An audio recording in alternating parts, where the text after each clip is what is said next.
Hey there, I just wanted to show you this gun that I had recently purchased. This is a Lipseys exclusive Ruger new model Blackhawk Flattop. This one is chambered in .45 caliber. This is the convertible model, meaning that it will shoot .45 Colt as well as .45 auto. Of course, the convertible models come with the extra cylinder. This one in particular loads the .45 auto. And what I like about this cylinder is this allows you to load and unload without using moon clips. And the way that they do that, I'm not sure if you can see this here, inside these chambers is a machined groove. And that is what the .45 auto headspace is on. So when you drop it in, it headspaces on the mouth of the cartridge. So it pretty much acts in the same way as a rimmed case. So it's pretty neat. Let's see here. This is the stainless steel finish with the 5.5 inch barrel, which that length is what I like. The grips that originally came on this model were simulated ivory, which I have here. These guys. So when I first opened the box, I really didn't think it was too bad looking, other than the fact that over time, to me, it kind of resembled a kid's toy gun. You know, kind of like a cap gun, I guess, you would have had as a kid. And I really didn't care for it. So I went on to Midway USA and ordered these cherry wood grips. When I received them, I realized that they were a little larger than what this frame is. So I did a little bit of I guess you could say custom fitting. The grip pins that are down here on the bottom, I had to kind of drill the hole back a little bit and allow it to be able to fit down here better. And up here, they were sticking past the frame just a little bit, and so they didn't fit flush. So we had to get a belt sander and, you know, sand those down. And of course, by doing that, it kind of lightened the wood up. And so I went to my local hardware store, got a cherry stain marker, and colored that in to match, you know, the rest of the grips. So, I mean, you know, really, unless you're really looking at it and trying to find flaws in it, you really can't tell that these were actually bigger than, you know, what the frame was designed for. So they fit pretty good, and I'm pretty pleased with it, and I honestly think this looks better with the stainless finish anyway. I know they make this model also in the blued finish, which there's another YouTube channel, gunblast.com, by Jeff Quinn, I believe is the gentleman's name, that does the reviews on pretty much all the videos. And he does an excellent job. He actually reviews the blued finish, and he also fires it as well, you know, does a shooting demonstration. Unfortunately, I won't be shooting it today. Hopefully, maybe on a later date, you know, I'll get it out and demonstrate, you know, how it shoots and whatnot. Let's see. Oh, that also reminds me, there actually is another YouTuber, Manny CA, who has this exact model with the original ivory grips that came on the gun, and he also does a review with it as well as fires it out in, you know, on his range, and he does a really good job with that as well. So go ahead and check those out. Again, as I said, this is the flat top model, so this is the smaller frame Blackhawk. The larger frame Blackhawks, they, up on the top strap up here, they have kind of, I guess you could call it a hump that comes up and helps protect this rear sight.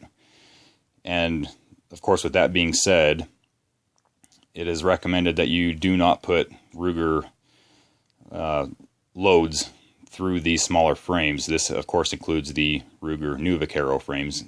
Those Ruger New Vaqueros and these smaller Blackhawk frames are basically the same frame. Of course, that means .45 Colt plus P loads. Do not fire those through these smaller Blackhawk frames, which, you know, honestly, I really have no use to fire them through here anyway. This is mainly just for target shooting and whatnot. They do sell standard pressured loads that are really stout that you can fire through these smaller frames. I believe Buffalo Bore makes a standard pressure round, like a 225 and a 255 wad cutter, semi-wad cutters. And of course, you know, they'll provide all the protection and whatever you need to be able to fire out of a smaller frame Blackhawk like this, or the new Vaqueros. Let's see. This is a single action, meaning, of course, you load one round at a time, as well as when you fire the firearm, you have to cock the hammer back every time to get it to fire. Whereas a double action, which are the Rigger Red Hawks, the cylinders come out to the side here, and you can load them all, you know, probably faster than you can a single action, although you can load these pretty fast if you're really good at it. But typically, you know, you can use speed loaders in those double actions and whatnot, put the cylinder back into the frame, and of course, you know, those double action, meaning you don't have to cock the hammer back every time to shoot. You can just pull the trigger and it will fire. Or you can, you know, shoot it just like a single action. So me personally, I've always liked the single action, and that's why I went with, you know, this Blackhawk. I believe I purchased this for $630, you know, plus tax at my local gun shop here. If I remember correctly, Lipseys has this listed on their website, this particular model, this 5.5 inch stainless, for just under $100, so, you know, not bad. Changing the cylinders out are really, really easy. See if I can, you know, give you a little demonstration here. It's really, really easy. All you really need to do is press in the base pin release, pull out the base pin, and open up the loading gate. Or you can open up the loading gate first and then pull out the base pin, but the cylinder drops right out. That simple. And then you would take the other cylinder, put it into the frame with the loading gate open. And I leave the loading gate open because sometimes you got to do a little bit of moving around with the cylinder. It sometimes doesn't fit exactly right.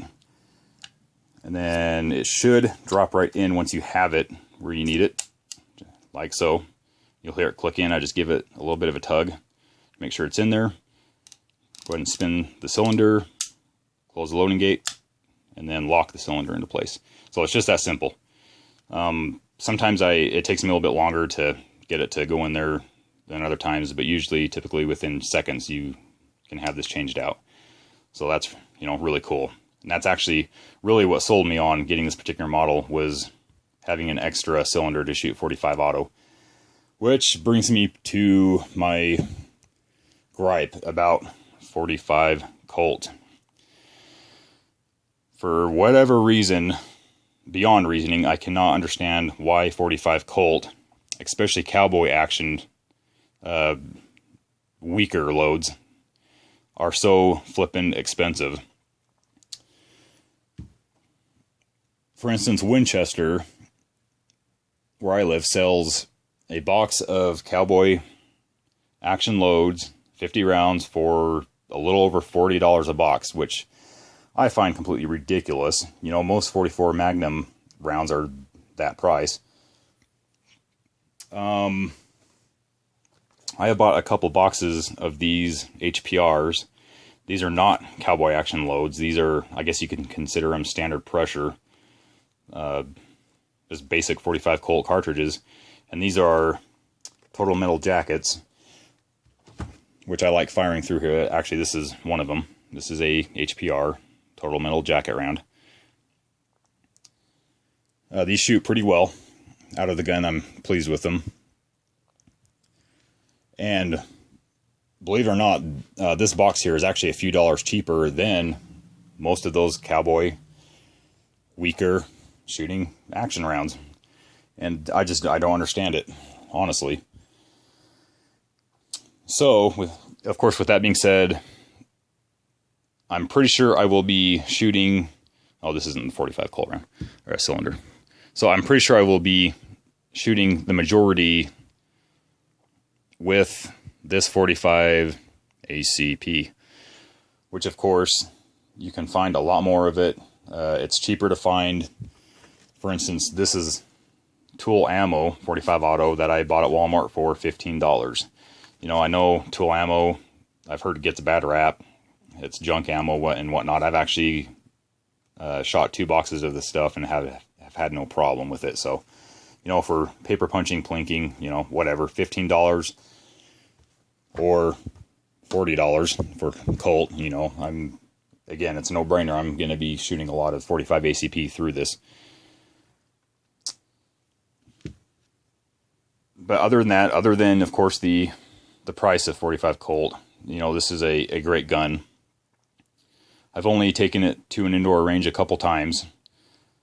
And when I first shot it, it shot a little low and to the left. And so I had to do a little bit of adjusting, you know, of course, with the rear sights back here. And they adjust really easily. You know, you've got your top screw up here to adjust your elevation, the side screw for your windage. And I still need to do a little bit more adjusting with it. It's not exactly, you know, dead on. But, you know, I hope to do that in the future.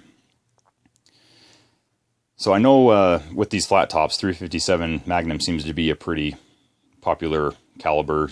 Me personally, I like the big bore look to these 45s. You know, that's a big hole in that barrel. It's pretty intimidating if you ask me. So, yeah, again, I like that look. I like the big bore look. And I've always had a fascination with the 45 Colt cartridge. I guess you could say a fascination with that whole era, you know, the old West era, which is another reason why I decided to go with the 45 caliber in this convertible. So I decided originally, or I should say when I was trying to decide what kind of a revolver to get, I was looking at the Uberti Cattleman's, the Colt clones, because again, I really like the cowboy, you know, era type of revolvers. And I was looking at Uberti, and later on, I was leaning more towards the Ruger New Vaquero. And so when I saw these advertised online, I immediately fell in love with these. And honestly, I've actually always been a Blackhawk fan anyway. My dad has a Ruger Blackhawk, Super Blackhawk in 44 Magnum, and I loved shooting it. And so I've always, you know, been intrigued by the Blackhawk. And that's ultimately why I decided to go with this. And these flat tops really do have the weight and the balance of the old original Colt single action Army revolvers. And these, I believe, came out originally in 1955, the flat top model, chambered in 357 Magnum. And from what I understand is about 10 years ago, that's when Ruger decided to reintroduce the flat top. I may be wrong. You know, feel free to correct me. Based on demand from shooters that wanted the Blackhawk in that old feel, you know, weight of the original Colt single action Army. And so they listened, and Lipseys was able to, of course, you know, get a bunch of these and be able to distribute them. And like I said, you know, again, it's been a great gun. So yeah, can't really think of anything else to really comment about this. So I guess if you have any more questions about this, or if I didn't really hit on anything that you were wondering about, feel free to leave any comments you may have of course, in the comment section, and I'll try and get to them as quickly as I can. And, you know, thank you for watching this video, and let me show you this beautiful gun. Happy shooting.